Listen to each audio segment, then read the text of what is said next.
যেহেতু এখন বৈশাখ মাস চলছে, কেননা বাসায় আজকে বৈশাখীর আয়োজন করা যায়, ভাবা সেই কাজ আজকে বাসায় ইলিশ মাছ আর ভর্তার আয়োজন করেছে। আমার শাশুড়ি মা ননসকে দুইজনকেই বাসায় আসতে বলেছিলাম। আমার অনেকদিন যাবতই আসলে ফুচকা আর চটপটি অনেক খেতে ইচ্ছে হচ্ছিল, তো ভাবলাম যে নাস্তা হিসেবে ফুচকা আর চটপটি করা যায়। সবকিছু আমি একা হাতেই করেছি, মেনলি আমি একা হাতে করতে খুবই পছন্দ করি। হ্যালো, আসসালামু আলাইকুম এভরিওয়ান, আই হোপ আপনারা সবাই ভালো আছেন। আল্লাহর রহমতে আমিও অনেক বেশি ভালো আছি। চলে আসলাম আরেকটি নতুন ব্লগ নিয়ে। আজকে বাহিরে এত সুন্দর রোদ উঠেছে, রোদ দেখে আমার মনে হলো আজকে খুব সুন্দর একটা ড্রেসে শুট করে ফেলি। আজকে কটনের এই ড্রেসটা আমি পরবো, পিঙ্কিশ টাইপের কালার আমার বরাবরই খুবই পছন্দ। ড্রেস ওড়না যেমন সুন্দর, এটার প্যান্টটাও অনেক বেশি সুন্দর। পিঙ্ক কালারটা বরাবরই আমাকে কেন জানি অনেক সুন্দর মানায়, আর পরার পর এত বেশি সুদিং লাগছিল। পুরো ড্রেসটার মধ্যে এমব্রয়ডারি এন্ড চিকেন কারি কাজ করা আছে, আর ওনার দুই সাইডে খুব সুন্দর করে প্যানেলও করা ছিল। ওনাটাই এত সুন্দর মনে হলো যে ও একটু ঘুমটা দিয়ে দেখি কেমন লাগে। বাংলাদেশে যেহেতু এখন প্রচন্ড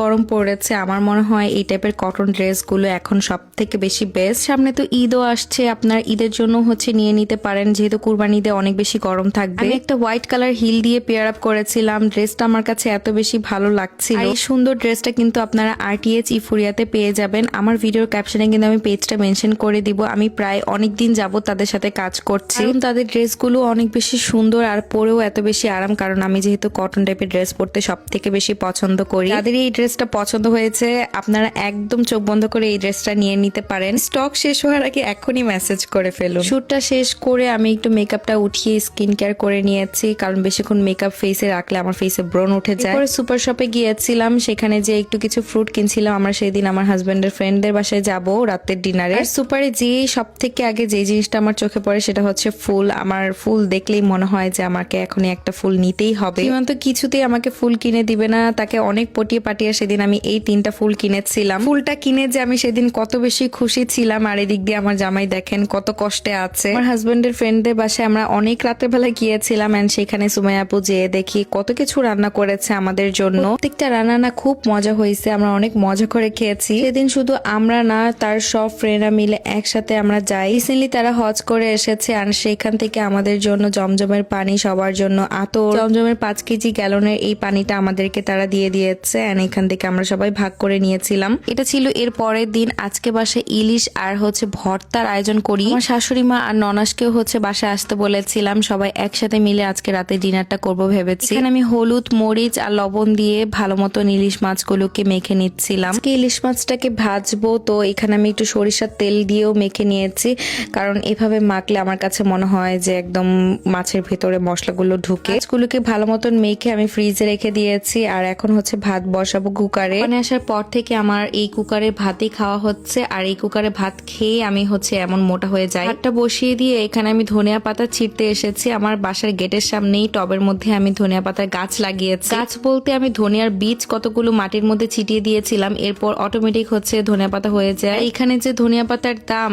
এর থেকে গাছে লাগিয়ে খাওয়াই ভালো। ইলিশ মাছ ভর্তার পাশাপাশি আমি ভেবেছি যে সন্ধ্যার নাস্তায় আমি ফুচকার আয়োজন করি। তো অলরেডি আমি চটপটি সবকিছু বানিয়ে নিয়েছিলাম। এখানে আমি ফুচকা ভাজতে বসিয়ে দিয়েছি, রেডিমেড যে ফুচকাগুলো থাকে।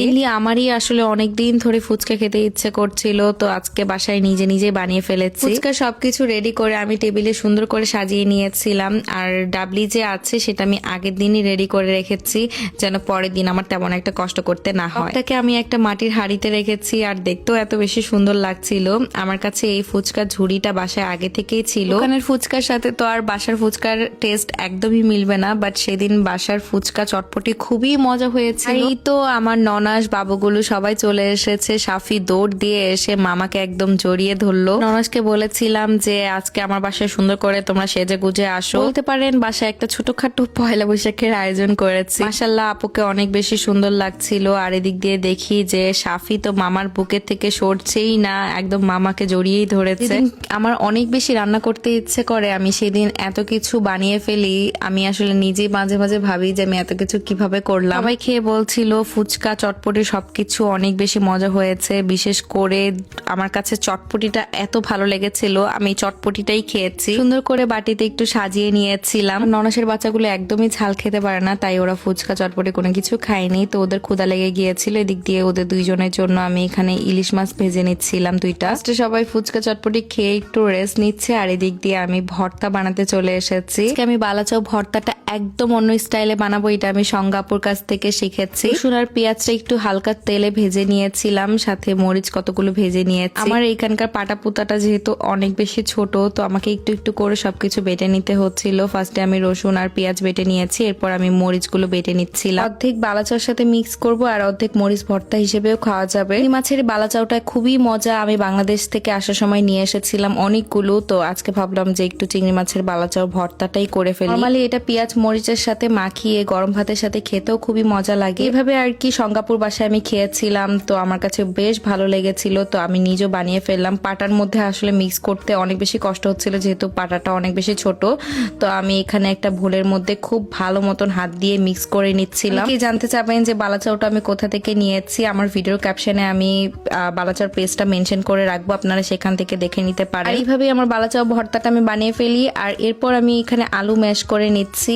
আমি অলরেডি আলুটা আগে থেকে সিদ্ধ করে নিয়েছিলাম। আজকে কেন জানি মনে হলো যে হাতে একটু লাল চুড়ি পরে আমি রান্না বান্না করি, আমার নিজের কাছেও আসলে বেশ ভালোই লাগছিল। সীমান্ত অনেক বেশি আলুর ভর্তা পছন্দ করে, বিশেষ করে তার জন্য আসলে আজকে আলুর ভর্তা বানাচ্ছিলাম। মরিচ পেঁয়াজ ধনিয়া পাতা সাথে সরিষার তেল দিয়ে ভালো মতন আমি আলুটাকে একদম মাখিয়ে নিয়েছি। কি বলতে পারেন আপু, হাত দিয়ে এত মরিচ ধরলেন, আপনার হাত কি জ্বলবে না? যখন আমার নতুন সংসার ছিল তখন আমার রান্না বান্না একটু করলে আমার হাত জ্বালা করতো। কি করতাম, রান্না বান্নার পর হচ্ছে আমি বরফে হাত ডুবিয়ে রাখতাম, বাট এখন আসলে কোনো কিছুই মনে হয় না, এখন হাত জ্বলেও না। আলুর ভর্তা করা হয়েছে আর এদিক দিয়ে ইলিশ মাছগুলো ভাজতে বসিয়ে দিয়েছি। ইলিশ মাছের ঘ্রাণে একদম পুরো বাসাতে একদম মোমো করছিল। ইলিশ মাছগুলো ভাজতে ভাজতে এদিক দিয়ে আমি হচ্ছে ডিমও অলরেডি সিদ্ধ করে নিয়েছি। আমি ভাবলাম যে একটু ডিম ভর্তা করে ফেলি। আচ্ছা, আমার মতন কার কার আপনাদের হচ্ছে ডিম ভর্তা অনেক বেশি পছন্দ? আমার ভর্তার মধ্যে যদি ডিম ভর্তা দিয়েও আমাকে শুধু শুধু ভাত খেতে দেয় কেউ, আমি ডিম ভর্তা দিয়েও ভাত খেয়ে ফেলতে পারবো। আমার ডিম ভর্তা আসলে এতটাই পছন্দ। সব ভর্তা বানানো রেডি হয়ে যায় আর এদিক দিয়ে ইলিশ মাছগুলো আমার ভাজা হয়ে গিয়েছে, একদম কড়া টাইপের একটা ফ্রাই করেছিলাম। জাপানের ইলিশ মাছের সাইজগুলো এত বেশি বড় থাকে আর খেতেও না অনেক বেশি মজা হয়। বেছে বেছে সবসময় সীমান্তকে আমি বলি যে ডিমওয়ালা ইলিশ মাছ নিয়ে আসতে, কারণ ইলিশ মাছের ডিম খেতে আমাদের সবার অনেক বেশি পছন্দ।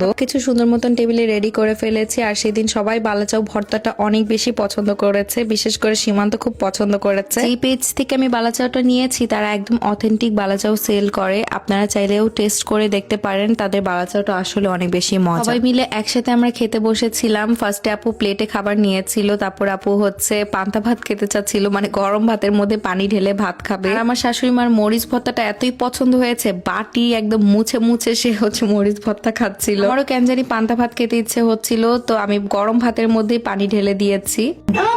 মজা হয়েছে। বালাচাও ভর্তাটা কেমন সীমান্ত? তাই দিন আমি কাজ করে অনেক বেশি টায়ার্ড হয়ে গিয়েছি। বাসায় আগের দিনের অনেকগুলো ফুচকা চটপটি ছিলই, তো ভাবলাম তাদের ফ্রেন্ডদেরকে বাসায় আসতে বলি, একসাথে মিলে সবাই খাই। তো পরের দিন সবাই চলে এসেছিল বাসায় আর সবাই মিলে অনেক অনেক আড্ডা দেই আর ফুচকা খেয়েছিলাম। এই ব্লগটি এখানে শেষ করছি, দেখা হচ্ছে নেক্সট কোনো ব্লগে। সবাই ভালো থাকবেন, সুস্থ থাকবেন, আল্লাহ হাফিজ। আর আমার পেজে কিন্তু লাইক এন্ড ফলো করতে কিন্তু একদমই ভুলবেন না।